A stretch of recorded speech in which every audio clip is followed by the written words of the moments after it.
So almost 2 years ago, I started climbing, and ever since then, I think I've spent around like 90% of my waking hours just obsessing over it. It's definitely not the first obsession I've had in my life, but it's probably been the one that's been most intense, I would say.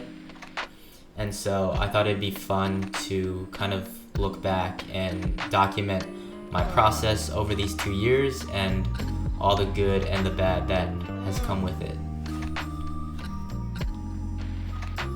So this is my bouldering progression video from around V2 to around V11. I have a very interesting background. When I was a kid, I used to be a competitive figure skater for Team USA.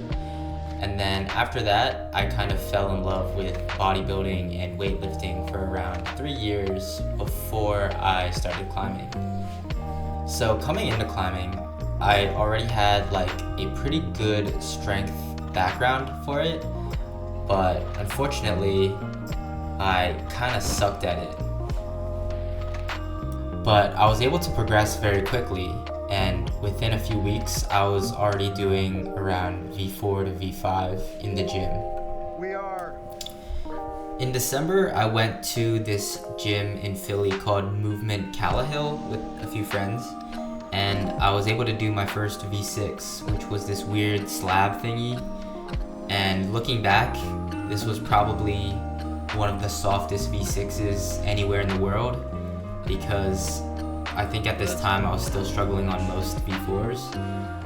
But I took it as a major win, and unfortunately, I guess my confidence went through the roof, and I went on another V6 that was only pockets, and as you can imagine, I immediately injured my forearm while trying to do this.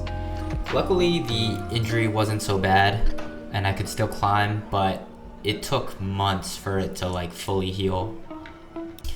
In March of the next year, me and my climbing friends went to Chattanooga, Tennessee, which is supposedly one of the best bouldering destinations in the United States. But unfortunately, it like rained the entire week. But it was my first time climbing outside, and I had a really good time regardless. And I was able to do my first V5 called Reconciliation, like this roof problem, as well as this V4 called the Hatchet.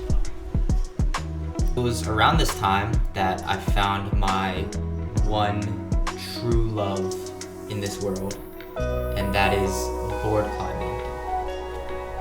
Board climbing to me is like just the perfect combination of like climbing and training, and it is genuinely my favorite thing in the world. The first time I ever board climbed was actually in some random dude's garage that just lived near the college that I went to, and he just let me and my friends climb in his garage on his tension board 1, and thank God for him, because I don't know where I would be if I hadn't discovered board climbing. The summer of 2024 was like really pivotal in my development as a climber, because I could actually train and not really worry too much about schoolwork. And I progressed rapidly, but I also kind of had this lingering wrist injury that kind of just kept cropping up. But regardless, I was able to pretty rapidly progress, especially on boards. In fact, I got so hooked on boards that I think at a time, moonboard benchmarks felt significantly easier to me than the gym sets. Like, I would climb harder on the moonboard than in the gym. This summer of training kind of culminated in me being able to do my first V9 on the kilter board in just a few tries. And even though it was probably a Mickey Mouse V9, I was still super psyched about it. I went back to school around this time, and I couldn't train as much, but I was still progressing pretty quickly and got super psyched on my gym spray wall at my university. It was also around this time that I did my first V9 in the gym, which was still probably soft, but it was definitely a step up from the Kilterboard V9 that I did. So in spring, my friends and I took a trip down to the New River Gorge, and I was on this one V10 called the Lorax, which is an amazing climb, and I was doing super well on it, and I actually had it in 2 links on the first session.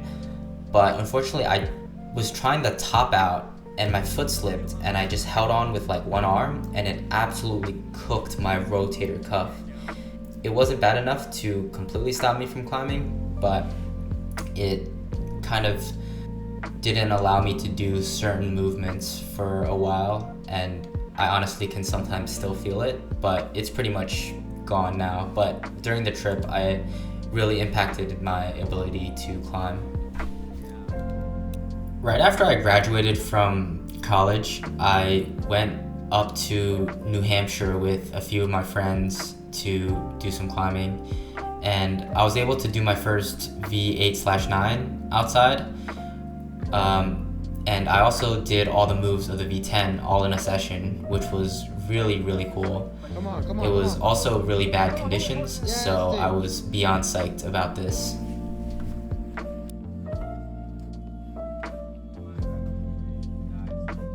Come on, Joe. Yes.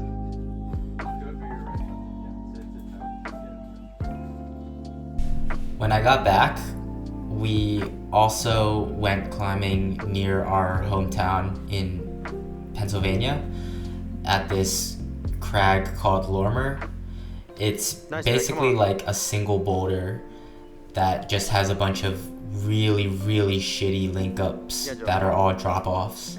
But it's pretty cool because the movement's actually really fun, and you can make some crazy link ups, like up to V13.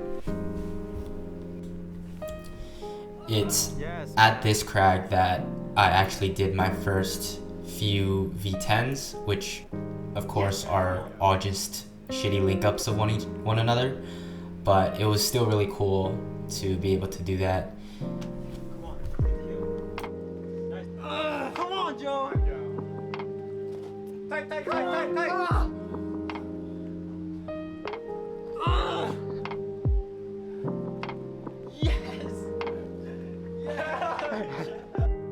So this summer I had a lot of time before my job started in September, so I kind of just took the time to train my ass off yet again, and some notable moments were doing my first moonboard V10,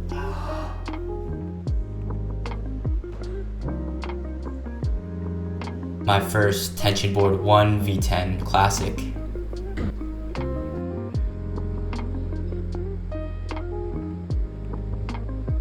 and doing my first few V11s on the Kilterboard.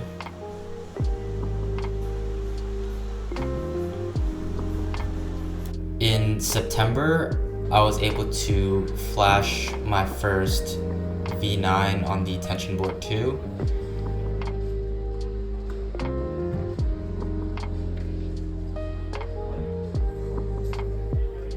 And also do my first V11 in the gym.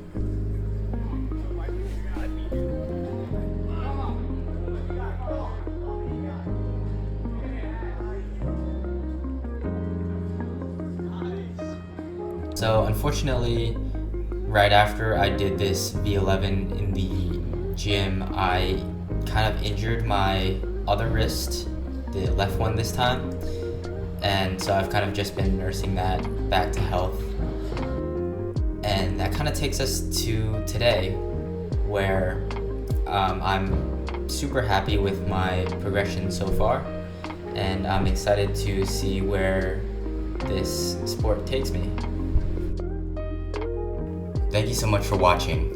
This is like my first attempt at making a slightly higher effort video, and so let me know what you guys think. And if you enjoyed this video, I would really appreciate it if you considered liking and subscribing to the channel.